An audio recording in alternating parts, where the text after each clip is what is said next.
When We Disagree is a show about arguments, how we have them, why we have them, and their impact on our relationships and ourselves. Arguments are exhilarating. To be in a real disagreement with someone is not just to exchange ideas, but to feel that exchange. In other words, arguments impact our nervous system, our felt sense of connection, disconnection, and danger.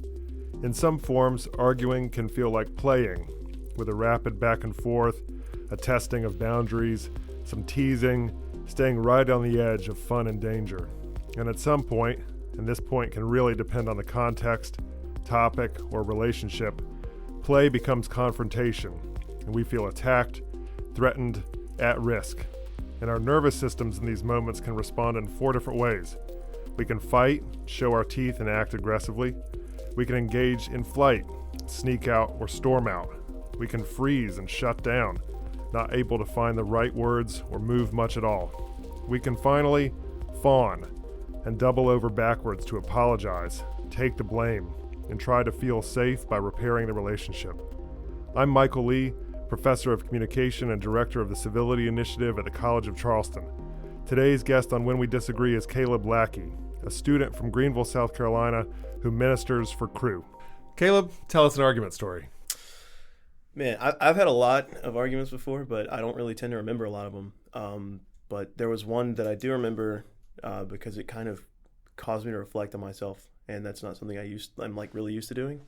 I got a phone call from my dad last semester, and he was fussing at me about I wasn't working enough, I wasn't doing all this, and I was like, dude, I'm in college, and I was just coming up with all these excuses. I'm like, I'm doing this class and this class, and I'm doing this with my, club organization and all this stuff. And I was just like, he just doesn't get it. And that semester I was kind of like at my lowest point, but he kept telling me that I was going to have to grow up. And I was like, I'm already grown up, and this was, I was still 20, and that's in my head, like very grown up, but not, like being old and like having maturity are completely different things. And I've had that argument with my dad a lot, just like, your mom's working really hard, I'm working really hard, and you're just kind of like coasting by.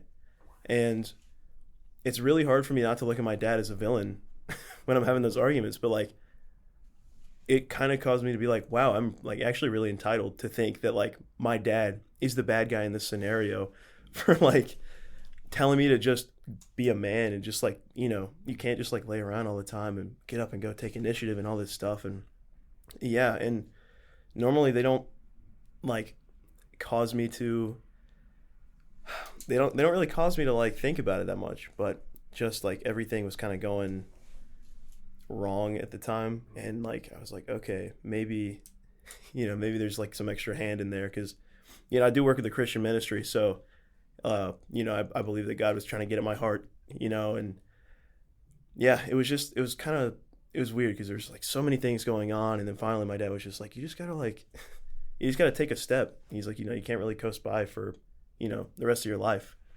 Let's talk about your dad's arguments in particular, and then we can talk about your responses as well in the moment and then over time. So your dad has a clear claim, which is you need to work harder. Right. What evidence does he offer to support that claim? Poor grades. And I'm supposed to be sending them half of my rent money. So we co-signed on an apartment downtown. Okay. And the agreement was that I send them half. They pay half, I pay half.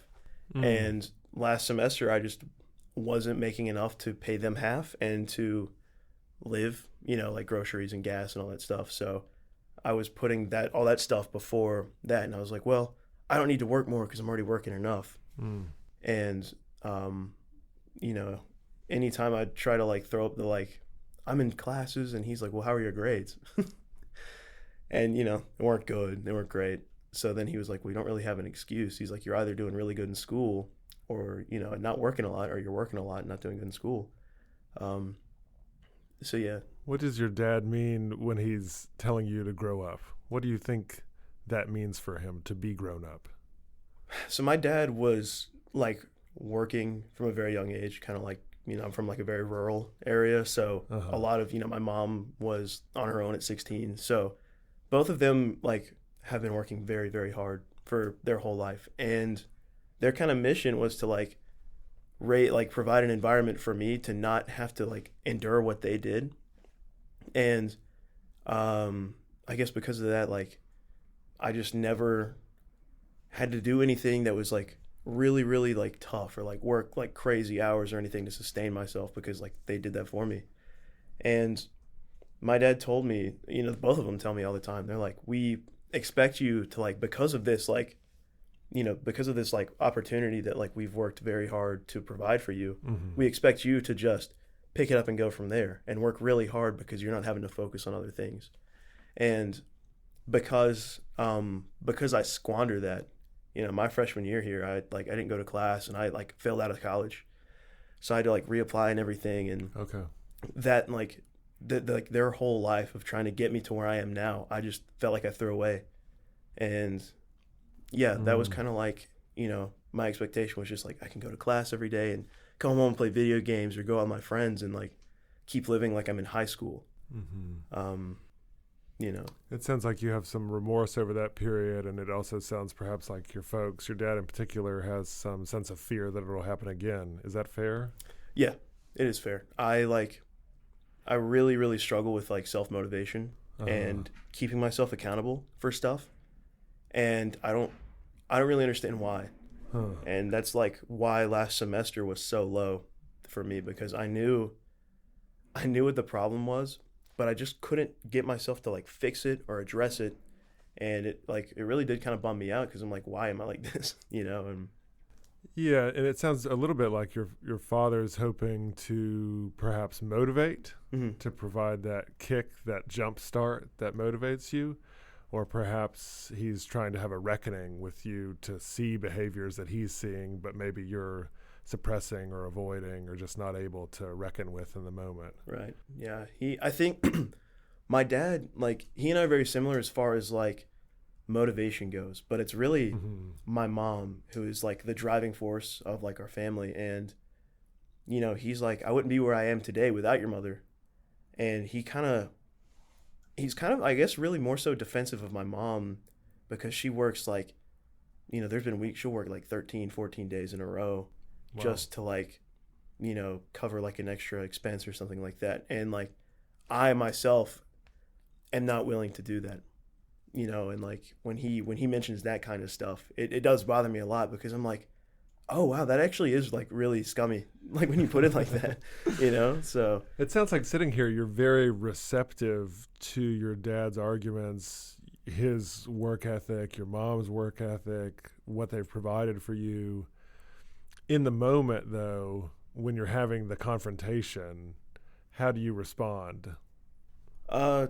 Pretty with a lot of hostility, actually. Okay. Like my immediate like reaction is to get defensive. And I don't know what that reflects on me as a person, but yeah, my like immediate response is to like be like, you don't know what I'm going through type thing, like a bratty teenager would be. So yeah, it's just like, I don't recognize until like way later. And I guess that's why this particular argument stuck with me, because I was actually meeting with somebody out in one of the gardens here on campus. And my dad called me in the middle of this conversation, and I took it just to make sure it wasn't like an emergency or anything. And we ended up talking about it, and like, it stuck with me because I kind of finally realized like, maybe like there's a greater issue, like at the heart of all this. And, yeah. Characterize overall contentiousness with your dad. When you argue about this or anything, what do those arguments feel like, sound like, look like? I try not to argue as much as I used to. Like, I respect my parents a whole lot. They've done a really good job, and most of the time I'll start an argument with my parents, and then like in the middle of me like fussing at them, I'll like stop and just be like, why, this is dumb. Like, why am I doing this? There was one day my car got towed, and I didn't have enough money to get out of the impound lot. And I called my dad, and he was fussing at me. And, I was about to get defensive again. And I was like, wait a minute. I was like, I'm asking, I'm like about to yell at the guy who's going to bail me out of the impound lot. Why would I do that?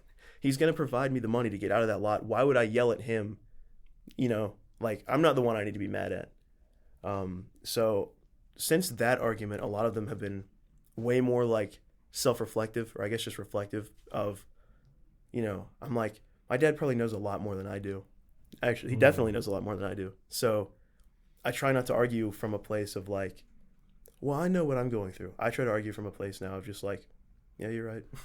So you've sketched these two really different kinds of responses to your dad that I'm interested in hearing a little more about.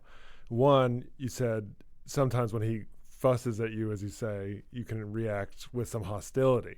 You don't know what I'm going through. You can't walk a mile in my shoes and so forth, right? You don't get it. Father doesn't know best. And then on another case, you sound very much like very deferent, very conciliatory. He knows way more than I do. And then really mindful in the moment that perhaps you're having a hostile defensive reaction that you should have some curiosity about and perhaps curb because he's doing so much for you. How do you balance those two, the hostility and the conciliatory sides of Caleb? I, for the most part, I don't know. Let's see. I would say arguing with my dad, like, I try not to get defensive or hostile anymore because, every time, coincidentally enough, he's been right. And I also I like to think too that this is also the first time my parents are going through these situations. Like, they've never had to, deal with a kid in college who's not putting the effort in, and I expect them to know 100% how to react to that. But like, they haven't gone through that before. Yeah. And once I go through it, like, they will have that experience for my siblings, but like, they're going through life for the first time just like I am. So yeah, but also like, because of like my religious background, as a Christian, like my parents, like we're at a point now where we're like, it's kind of weird. It's like less of parents, and like I call my dad and I talk to him about Christian stuff. And I try to listen to him and not argue with him anymore, because like, I don't think that's the best way to talk to your dad. Especially when he's willing to put up with as much as he's put up with. And so when he's calling and telling you you need to change your ways in a sense, and even if you're reacting with some negativity or defensiveness or hostility, in the end, you don't feel like the relationship is on the line. Right. Yeah. It's like, it's one of those things where I just know no matter what I mean, unless it's something like really, really bad, no matter what I do is going to change like their love for me. And like, obviously that's, another core tenet of like my beliefs too, but like, no matter, what I say, what I do, like, I'm still their son. And while I may not feel like that, and I'm sure you've heard the story of the prodigal son before. It's like that, the guy is like, I don't deserve to be your son, but the father doesn't care. So like, while I may feel like I'm not deserving of the parents that I have now, they don't really care. They still extend their love and their grace out to me. So I never am scared that like whatever I argue with them about, my relationship's on the line with them, because I know that like all of the like harshness comes from a place of love and trying to just prepare me for life. Caleb, thank you very much for being on When We Disagree. Very welcome. Thank you for having me. When We Disagree is recorded at the College of Charleston with creator and host Michael Lee. Recording and sound engineering by Jesse Kunz and Lance Laidlaw. Reach out to us at whenwedisagree@gmail.com.